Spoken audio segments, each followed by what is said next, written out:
Halo, Assalamualaikum warahmatullahi wabarakatuh. Apa kabar siswa ibu semua? Semoga kalian berada dalam keadaan sehat walafiat. Bertemu lagi kita hari ini di mata pelajaran pemrograman dasar. Ini adalah pertemuan pertama kita untuk mengawali semester ini. Baiklah, nah ibu semua, ibu akan mengajar mata pelajaran pemrograman dasar dan akan menemani kalian dalam mata pelajaran ini 1 tahun ke depan. Mudah-mudahan kita bisa bekerja sama dengan baik ya, dan apa yang Ibu sampaikan juga bisa diserap oleh anak-anak Ibu dengan baik pula. Baiklah, nah Ibu semua, sesuai dengan kesepakatan kita kemarin, untuk pembelajaran daring kita menggunakan aplikasi Google Classroom. Nah, di sana sudah Ibu bikin kelas, anak Ibu sebagian sudah ada yang bergabung, dan yang belum bergabung mohon untuk segera bergabung, karena sudah ada beberapa materi yang sudah Ibu upload di sana. Ada 2 yang sudah saya upload. Yang pertama ada silabus. Silabus ini adalah sebagai pedoman kita untuk belajar 1 tahun ke depan. Nah, dalam silabus ini terdapat 14 KD. Terdapat 14 KD untuk 1 tahun ini. Kita bagi 2. Kita akan bagi 2. 1 KD, 7 KD untuk semester 1 dan 7 KD untuk semester 2. Jadi semester 1 ini insya Allah kita akan menuntaskan 7 KD. Nah, baiklah anak ibu semua, untuk KD kita yang pertama, itu sudah ibu upload 1 modul dengan topik alur logika. Serahkan login ke classroom-nya, dibuka tugas kelas, membuka tugas kelas. Setelah itu ada topik alur logika, akan anak ibu klik alur logika di modulnya. Nah, sebelum kamu buka, itu ada instruksi yang akan anak ibu baca adalah halaman 1 sampai dengan halaman 16. Yang lain kita abaikan dulu. Jadi selain halaman 1 sampai halaman 16 kita abaikan dulu. Sekarang kita fokus untuk membahas halaman 1 sampai dengan halaman 16. Kita buka modulnya. Nah, ini dia. Oke, silakan anak ibu perhatikan. Ada kegiatan pembelajaran 1 dengan temanya algoritma pemrograman. Jadi di sini ada memahami tujuan pembelajarannya, memahami konsep algoritma, struktur sampai dengan pengenalan operator. Nah, uraian materinya ada di sini ada pengertian, belajar pemrograman, belajar baca pemrograman, kemudian juga ada definisi algoritma. Jadi untuk memulai pembelajaran ini agar siswa-siswi mengerti semuanya, kalian juga harus paham apa sih itu yang dimaksud dengan pemrograman, kemudian apa sih yang dimaksud dengan bahasa pemrograman atau bahasa yang kita gunakan untuk membuat sebuah aplikasi nantinya. Oke, untuk pertama, untuk pengertian pemrograman dan bahasa pemrograman itu bisa anak ibu baca langsung di layar di modul yang telah saya bagikan. Kita lanjut ke bawah, itu ada definisi algoritma. Jadi dalam topik alur logika ini, kita yang pertama itu ada yang akan kita bahas adalah algoritma pemrograman. Nah, sebelum kita masuk ke algoritma pemrograman, anak ibu juga harus tahu dulu apa sih itu algoritma. Nah, algoritma adalah urutan langkah-langkah logis menyelesaikan masalah yang disusun secara sistematis. Jadi kita punya satu masalah, kemudian bagaimana masalah ini selesai, proses yang kita lewati dari punya masalah sampai masalah ini selesai, itu dinamakan dengan algoritma. Paham ya anak-anak ibu sampai di sini? Jadi, algoritma adalah urutan langkah-langkah logis menyelesaikan masalah yang disusun secara sistematis. Jadi, logikanya ketika kita punya masalah, kemudian masalah itu menjadi selesai, proses penyelesaian masalah ini sehingga tidak terjadi masalah lagi, itu dinamakan dengan algoritma. Jadi tingkat kerumitan penyelesaian masalah itu tergantung juga dari masalah yang kita punya. Semakin tinggi tingkat kerumitan masalah, dia juga akan membutuhkan algoritma dengan waktu yang lama. Sampai di sini anak ibu paham kan apa yang dimaksud dengan algoritma? Sekarang kita masuk kepada contoh algoritma. Di sini di layar telah tampil ada dua buah contoh algoritma. Yang contoh pertama, itu permasalahannya adalah kita ingin mengirim surat kepada kenalan. Nah, masalah kita adalah ingin mengirim surat kepada kenalan. Masalah ini dianggap selesai ketika surat yang kita kirim sudah sampai di kenalan kita. Nah, bagaimana kita menyelesaikan masalah ini? Surat yang teman kita menerima surat yang ingin kita kirim. Kita siapkan apa langkah-langkah yang harus kita lakukan sehingga surat yang ingin kita kirim itu bisa diterima oleh teman kita. Langkah pertama adalah ketika kita ingin mengirim surat, kita harus punya suratnya dulu. Nah, bagaimana untuk mendapatkan surat ini? Nah, kita harus menulis surat.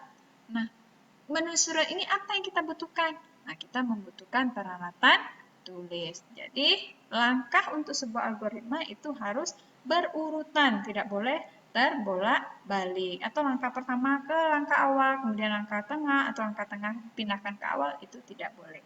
Diingat ya, siswa ibu semua, algoritma harus ditulis secara berurutan. Dari langkah awal sampai dengan langkah akhir dan tidak boleh terbalik. Baik, kita kembali ke soal kita.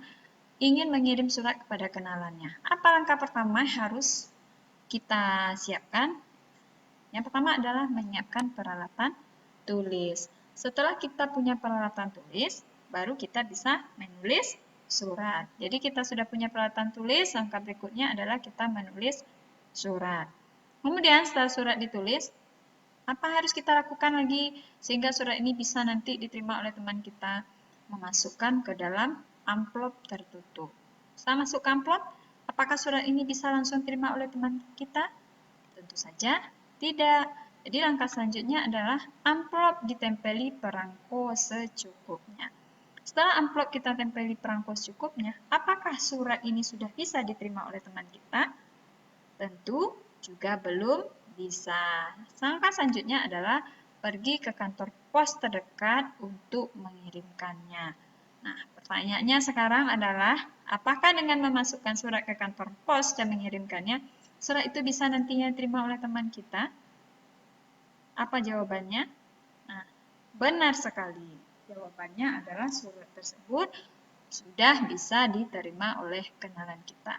Nah, kalau surat sudah sampai kepada kenalan kita, apakah masalah sudah selesai? Nah, masalah kita berarti sudah selesai. Berarti sudah tidak ada masalah. Kita ingin mengirimkan surat kepada teman yang menjadi permasalahannya, sekarang suratnya sudah diterima oleh teman kita. Artinya, masalah kita selesai. Kemudian masuk ke yang kedua. Permasalahan kita adalah ingin menghitung luas persegi panjang. Nah, bagaimana agar kita mendapatkan luas persegi panjang? Bagaimana caranya? Nah, di contoh itu ada yang pertama, kita harus mengetahui dulu panjang dari persegi panjang. Apakah ketika kita tidak tahu panjang dari persegi panjang, kita bisa mendapatkan luas? Tentu saja tidak, karena untuk menghitung luas persegi panjang, kita butuh panjang, kemudian dikalikan dengan lebar sebuah persegi panjang. Jadi, langkah awalnya adalah kita harus tahu dulu panjang persegi panjang. Nah, setelah tahu panjang, langkah keduanya kita juga harus tahu dulu lebar dari persegi panjang. Kemudian rumusnya adalah untuk mencari luas persegi panjang, panjang dikalikan lebar. Setelah kita tahu panjang dikalikan lebar dan mendapatkan hasilnya, apakah kita sudah tahu luas persegi panjang? Nah, jawabannya tentu sudah, karena panjang dikalikan lebar hasilnya adalah luas persegi panjang. Apakah masalah kita sudah selesai? Tentu saja sudah. Nah, anak ibu semua, proses-proses itulah yang dinamakan dengan algoritma. Jadi proses dari kita punya masalah sampai masalah itu sudah tidak ada. Nah, langkah yang kita lalui step by step itu dinamakan dengan algoritma. Jadi langkah-langkah penyelesaian suatu masalah yang terstruktur, tersusun, tidak terbolak-balik. Jadi langkah 1, langkah 2, sampai langkah terakhir itu harus tersusun sesuai dengan alurnya. Tidak boleh terbolak-balik. Kamu bikin dulu, pergi ke kantor pos, kemudian baru menulis surat. Nah, itu algoritmanya salah. Jadi algoritma ditulis harus berurutan. Sekali lagi Ibu ingatkan, algoritma adalah langkah menyelesaikan suatu masalah yang berurutan. Dari kita punya masalah sehingga masalah tersebut bisa kita selesaikan dengan baik. Dari contoh yang ada di modul, itu ada 2 masalah kita, ingin mengirim surat kepada teman 1, yang kedua ingin menghitung luas persegi panjang. 2 permasalahan ini sudah kita selesaikan.